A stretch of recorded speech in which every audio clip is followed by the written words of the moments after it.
नमस्कार आप सभी को।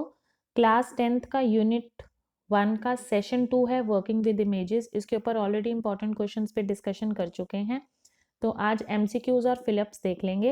ये आपको बोर्ड एग्जाम की प्रिपरेशन के लिए बहुत हेल्पफुल रहेंगी।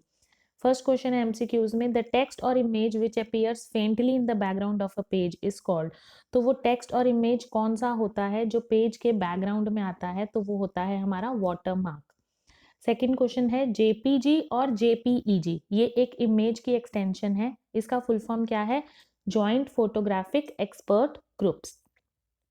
थर्ड क्वेश्चन है, किसी भी drawing object property tool bar में ग्रुपिंग ऑप्शन हमें क्या क्या देता है, क्या क्या प्रोवाइड करता है? तो कोई भी ग्रुपिंग ऑप्शंस जो हैं वो हमें किसी ग्रुप से एग्जिट बाहर आने के लिए भी देता है, कोई ग्रुप पहले से जो बना हुआ है उसे अनग्रुप करने के काम भी देता है, किसी ग्रुप में एंटर करने के काम भी देता है। तो ऑप्शन जो सही रहेगा वो रहेगा all of these. Next question है, which of following is not the correct file extension of an image file.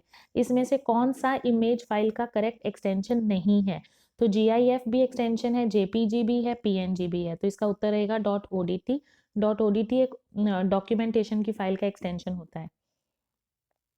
Next fifth question है, image tool bar does not provide a tool for. Image tool bar जो है वो कौन सा tool provide नहीं करता? तो हमने ये वीडियोस में देखा था, वो फिल्टरिंग भी करता है, क्रॉप भी करता है, फ्लिपिंग भी होती है, 180 डिग्री राइट 180 डिग्री लेफ्ट। तो जौन सा ऑप्शन नहीं होता है वो होता है कॉपिंग। कॉपिंग का टूल बार में मेंशन नहीं होता, आप अलग से प्रॉपर्टीज में जाके उसे कॉपी कर सकते हो। Next fill in the blanks, dash tool cuts off non desirable part of the image. कौन सा टूल है जो हमारी इमेज का वो हिस्सा काट देता है जो हमें नहीं चाहिए? तो वो होता है हमारा crop tool. Next question, to change both brightness and contrast of the image. किसी भी इमेज की ब्राइटनेस और उसका कंट्रास्ट दोनों इकट्ठे चेंज करने हो तो हम उस करेक्शन को गामा करेक्शन बोलते हैं।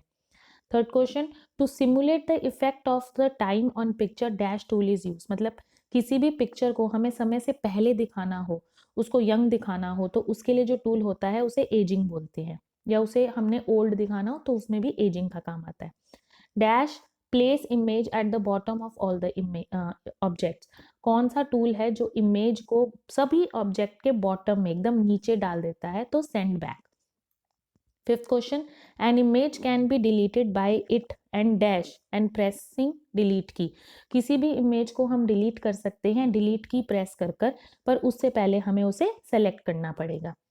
Next, in drawing tool bar basic shape list provide dash shapes. Drawing tool bar के हमने 5 बेसिक टूल बार्स पढ़े थे, तो उसमें कुल मिला के 25 शेप्स हैं जो हम एक ड्राइंग टूल बार में इस्तेमाल कर सकते हैं। सेवेंथ क्वेश्चन है, anchor act as dash point for the drawing. हमने पढ़ा था जो एंकर है वो हमेशा रेफरेंस के लिए काम आता है।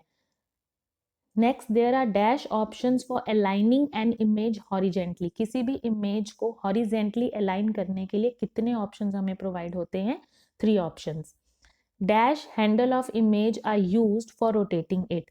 किस चीज का हम कौन से हैंडल्स इमेज के हम यूज करते हैं किसी भी इमेज को घुमाने के लिए, रोटेट करने के लिए? तो हम उसके कॉर्नर्स यूज करते हैं। 10th question, last question, changing properties of an dash creation retain them throughout the session. अगर हम किसी भी ऑब्जेक्ट की प्रॉपर्टीज को चेंज कर दें तो वो थ्रू आउट द सेशन वही रहती है, तो हमें उसे बनाने से पहले हमें उसे चेंज करना पड़ता है, ठीक है, बिफोर इट्स क्रिएशन। तो ये सभी इंपॉर्टेंट क्वेश्चंस थे, आप इसे याद कर लीजिए। जो एग्जाम में अगर क्वेश्चंस आएंगे तो वो इसी में से ही आएंगे। धन्यवाद।